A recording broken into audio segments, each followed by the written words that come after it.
Hello दोस्तों, नमस्कार। मैं आपका भाई। तो चलिए मैं आज फिर से आपके लिए क्लास 10th के कुछ ऑब्जेक्टिव क्वेश्चन लेकर आए, जो कि आज आपको ऑब्जेक्टिव क्वेश्चन होगा वह आपदा से होगा, है ना। चलिए आइए तो देखते हैं हम लोग कुछ ऑब्जेक्टिव क्वेश्चन को, है ना। तो सबसे पहला क्वेश्चन में आपको क्या कह रहा, आप ऑब्जेक्टिव क्वेश्चन को ध्यान से समझेंगे। इसमें लगभग में 15 से 17-18 क्वेश्चन आपको मिलेगा, है ना। और आपका ये समझिए कि महत्वपूर्ण ऑब्जेक्टिव क्वेश्चन होगा। इसमें से हम छाट छाट के सभी क्वेश्चन को लिखे, है ना, ज्यादा ऑब्जेक्टिव क्वेश्चन नहीं लिए। तो कह रहा सबसे पहला क्वेश्चन में कि बताइए कि इनमें से कौन सी प्राकृतिक आपदा नहीं है। मतलब इनमें से, यानी ये जो चारों ऑप्शन दिया हुआ है, इनमें से आपको बताना है कि ये कौन सी प्राकृतिक आपदा नहीं है। तो बताइए, बाढ़, सुनामी, भूकंप और आतंकवाद। कह रहा बाढ़ तो प्राकृतिक आपदा हो जाएगा, सुनामी भी आपका प्राकृतिक है और भूकंप भी है। तो बोला कौन प्राकृतिक आपदा नहीं होगा, तो बताइए ये आतंकवाद जो है यह आपका प्राकृतिक आपदा नहीं है। चलिए दूसरा नंबर की ओर चलते हैं। कह रहा सुनामी का प्रमुख कारण क्या है। मतलब सुनामी का प्रमुख कारण क्या है। कह रहा समुद्र में भूकंप का आना, या स्थलीय क्षेत्र पर भूकंप का आना, तो द्वीप पर भूकंप का आना, या इनमें से कोई नहीं। तो आपका हो जाएगा सुनामी का प्रमुख कारण है कि समुद्र में भूकंप का आना, है ना। सुनामी जो आता है वो कहाँ आता है, तो समुद्र में, है ना। चलिए तीसरा नंबर में कह रहा इनमें से कौन मानव जनित आपदा नहीं है। मतलब मानव जनित आपदा कह रहा, तो बताइए सांप्रदायिक दंगा, आतंकवाद, रेल दुर्घटना, इनमें से कोई नहीं। तो बताइए सांप्रदायिक दंगा जब होगा तो मानव करेगा, आतंकवाद मानव बनता है, रेल दुर्घटना में मानव की मतलब हानि होती है ना, दुर्घटना में मानव लोग की क्षति होती है। तो बताइए कौन कारा मानव जनित आपदा नहीं है। तो ये तीनों तो आपका मानव जनित आपदा है, तो हो जाएगा ऑप्शन नंबर आपका डी, इनमें से कोई नहीं, है ना।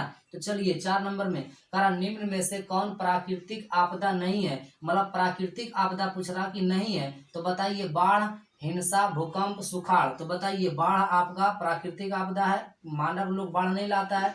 हिंसा, और हिंसा तो बताइए कौन करता है, तो मानव आपका करता है ना। करा प्राकृतिक आपदा नहीं है, तो बताइए भूकंप, भूकंप प्राकृतिक आपदा है, सुखाड़ भी आता है प्राकृतिक आपदा, है ना। तो आपका इसका आंसर हो जाएगा बी नंबर, हिंसा। 5 नंबर में आपका कह रहा कि भूकंप किस प्रकार का आपदा है। बताइए भूकंप किस प्रकार का आपदा है। महामारी, जलीय की प्राकृतिक की वायुमंडलीय। तो बताइए महामारी भी भूकंप नहीं है, जलीय भी नहीं है और वायुमंडलीय भी नहीं है। तो आपका कौन हो जाएगा, ऑप्शन नंबर सी, है ना, प्राकृतिक आपदा हो जाएगा। चलिए 6 नंबर। तो आइए अब आपका 6 नंबर देखते हैं। कह रहा कि इनमें कम विनाशकारी आपदा कौन है। मतलब सबसे कम विनाशकारी कौन है। भूस्खलन, सुनामी, बाढ़ की सूखा। तो अगर सबसे कम अगर विनाशकारी कोई आपदा होता है इनमें से, चार में से, तो ये भूस्खलन है ना। भूस्खलन मतलब होता है मिट्टी का खिसकना।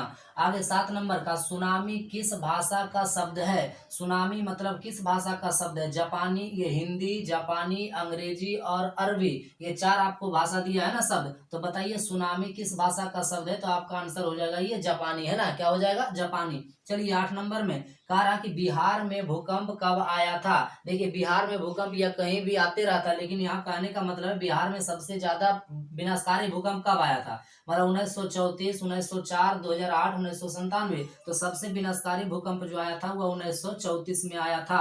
आपको याद रखना है ना। चलिए 9 नंबर में कह रहा कि महाराष्ट्र में भूकंप आने का प्रमुख कारण क्या था। मतलब महाराष्ट्र में भूकंप जो आया था उसका प्रमुख कारण क्या है। अधिक रेल परिचालन, मतलब ज्यादा रेल चलता है इसलिए। वृक्षारोपण, ज्यादा पेड़ लगाता है इसलिए। कि शहरीकरण, मतलब महाराष्ट्र में ज्यादा शहर हो गया, मतलब बस गया है इसके कारण। तो ये कोयना बांध का निर्माण किसके कारण से आया था। तो आपको याद रखना है कि महाराष्ट्र में भूकंप आने का मुख्य कारण था कि कोयना बांध का निर्माण, है ना, कोयना बांध का निर्माण याद रखेंगे। चलिए 10 नंबर सारा बंगाल की खाड़ी का चक्रवात किन महीने में भयानक होता है। मतलब बंगाल की खाड़ी में सबसे ज्यादा भयानक चक्रवात किन महीने में आता है। कहा कि मई जून, या जून जुलाई, अगस्त सितंबर, या अक्टूबर नवंबर। तो आपको याद रखना है कि बंगाल की खाड़ी का चक्रवात भयानक जो आती है वह आता है अक्टूबर नवंबर महीने में, है ना। तो चलिए आइए आपका 10 नंबर हो गया। 8 नंबर से देखते हैं। कह रहा 11 नंबर में कह रहा इनमें कौन भारत का सूखा क्षेत्र माना जाता है। कह रहा इनमें चार ऑप्शन में से कौन सा क्षेत्र भारत का सूखा क्षेत्र माना जाता है। पूर्वी राजस्थान, की पूरा मध्य प्रदेश, कर्नाटक का पठारी क्षेत्र की ये सभी, तो आपका हो जाएगा ऑप्शन नंबर डी, है ना, ये भारत का सूखा क्षेत्र सभी माना जाता है। चलिए, भूकंप का मापन किसके द्वारा होता है? तो भूकंप किससे मापा जाता है? सिस्मोग्राफ से, कि फोकस से, कि रिक्टर स्केल से, कि सुनामी से? तो बताइए भूकंप किससे मापा जाता है? तो रिक्टर स्केल से मापा जाता है ना। चलिए 13वां नंबर, करा इनमें कौन मानव जनित आपदा है? मतलब कौन मानव जनित आपदा है? सांप्रदायिक दंगा, कि आतंकवाद, कि महामारी, ये सभी? तो आपका हो जाएगा 13 नंबर का ऑप्शन नंबर डी, ये सभी मानव जनित आपदा है। 14 नंबर में कह रहा आपका कि इनमें कौन विस्तृत क्षेत्र को प्रभावित करने वाली आपदा है? मतलब सबसे बड़े भाग तक ये मतलब प्रभावित करता है। इनमें से कौन? आपका ऑप्शन ए में भूकंप, बी ओजोन परत का क्षरण, सी ज्वालामुखी, डी आपका बाढ़ हो जाएगा। तो बताइए इनमें से कौन विस्तृत क्षेत्र को प्रभावित करता है? तो ये ओजोन परत का क्षरण हो जाएगा। आपका ऑप्शन नंबर कौन हो जाएगा? बी, है ना। चलिए 15 नंबर में कहा इनमें कौन क्षेत्र भूस्खलन से अधिक प्रभावित होता है? मतलब कौन सा क्षेत्र का वहां मिट्टी कटाव हो जाता है ना, ये भूस्खलन। चलिए बताइए भूस्खलन सबसे ज्यादा कहाँ होता है? कहा कश्मीर और उत्तराखंड, कि उड़ीसा और आंध्र प्रदेश, कि झारखंड या मध्य प्रदेश? तो आपका ऑप्शन नंबर 15 का हो जाएगा ये कश्मीर और उत्तराखंड, यहाँ आपका भूस्खलन सबसे ज्यादा होता है ना। तो चलिए आपको देखते हैं। कहा 16 नंबर क्वेश्चन में कि बाढ़ प्रबंधन में किस बात पर सबसे अधिक ध्यान देना चाहिए? अगर आपका बाढ़ प्रबंधन का ध्यान देना है तो सबसे ज्यादा किस बात पर? आपको ऑप्शन यहाँ नहीं दिए, आंसर लिखे है ना। कारण नदी के दोनों ओर तटबंधों का निर्माण होना चाहिए, यानी ऑप्शन आपका हो जाएगा ये, है ना, नदी के दोनों ओर तटबंधों का निर्माण होना चाहिए। चलिए 17 नंबर क्वेश्चन में कह रहा कि बाढ़ क्या है? ऑप्शन आपको नहीं है ना।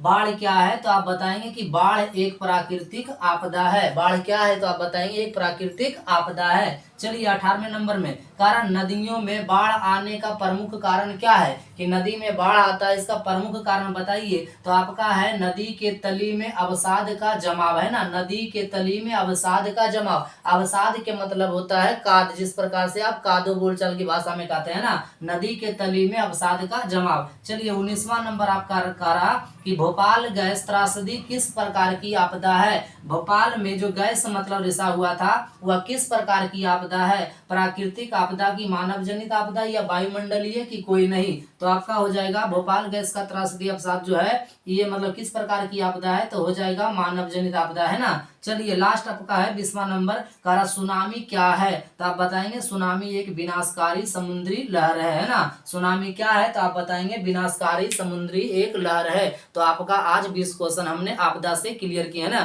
तो चलिए मेरी वीडियो देखने के लिए आपको धन्यवाद। अब मेरे चैनल पर यदि आप पहली बार आए तो मेरे चैनल को आप सब्सक्राइब कर लें।